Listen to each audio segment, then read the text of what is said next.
Alright boys, so I just wanted to do a quick video here of this cool thing I made. Okay, so right here we've got a battery adapter. I took out these two little spring leaf clips from one of these types of chargers down here. A charger that had failed. So I took that out and I saved it so I could make an adapter that adapts to these Dewalt drill male plugs. So this is the female and this is the male, and these will go together. Just make sure it's lined up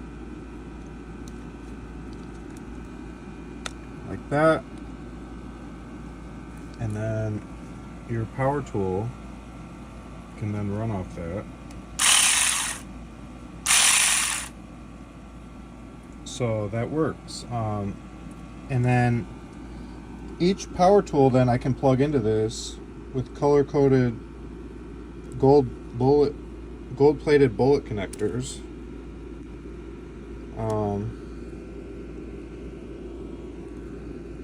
You can see the female, and on this side is the male bullet connectors, same type you see on BLDC motors. And this way this adapter becomes for every tool. You got the male bullet connectors, and every tool just will need female bullet connectors to be able to hook into it. So this way I can use my like 6 or 7 Dewalt drill batteries, which I already maintain and keep track of for my drills.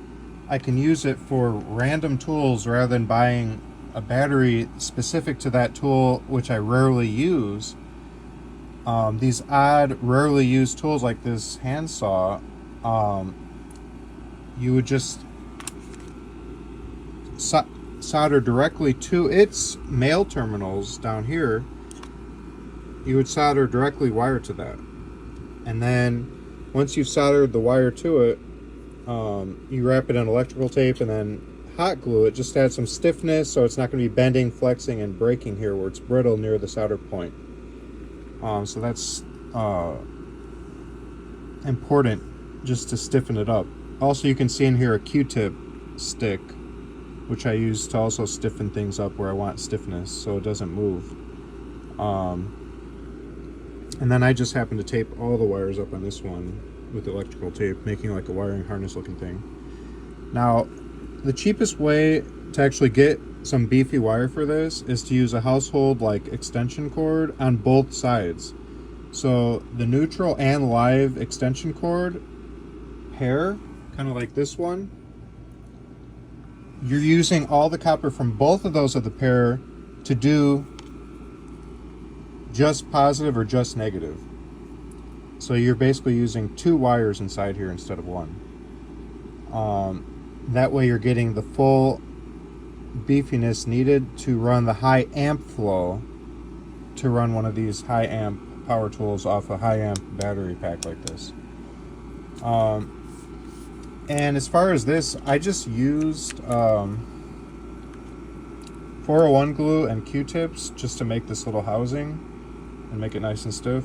I can put this battery in my pocket and then use the power tool with this attached to it. Now this extra cord you're seeing might look kind of annoying, and it does seem kind of annoying at first glance, but that will enable me to basically like go around the bottom of this to like fully hook it on so it cannot come off here without untwisting it. So that's if I want to like really have it on there for a long time while I'm using this tool for like an hour or whatever, I would connect it, because this thing wants to easily unplug since there's nothing that really snaps or locks it in, and I just thought this is a nice low-tech way to do it, just some twist tie.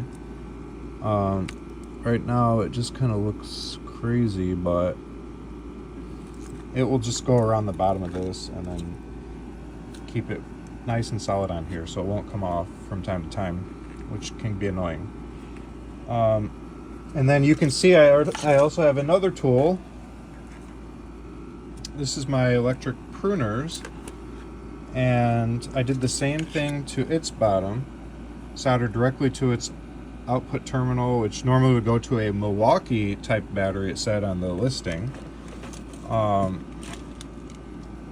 And you can see what I was talking about, where I literally used an extension cord as one of the lines, and then the other line I used a couple cords that were inside another extension cord or another power cord for like a TV or something, and those just lead. I didn't tape them both together like the other one, so it looks less kind of neat. And then you can see it. I just got the male gold-plated bullet connector on both sides here, and I marked one as red just to make sure the polarity is right. If you don't do that and you do the wrong polarity, it can be really bad. I actually messed that up. I had the wrong polarity and it burned out a battery, which I had to open up with all these little screws and fix the battery. It desoldered one of the wires in there, so that's an important part to keep in mind too. But this way, this tool and any other tool can go to these batteries, which the tool was not designed for these batteries, but because of this universal adapter solution, I'm able to use any tool with these batteries. So it's really, really nice. And it saves a ton of money.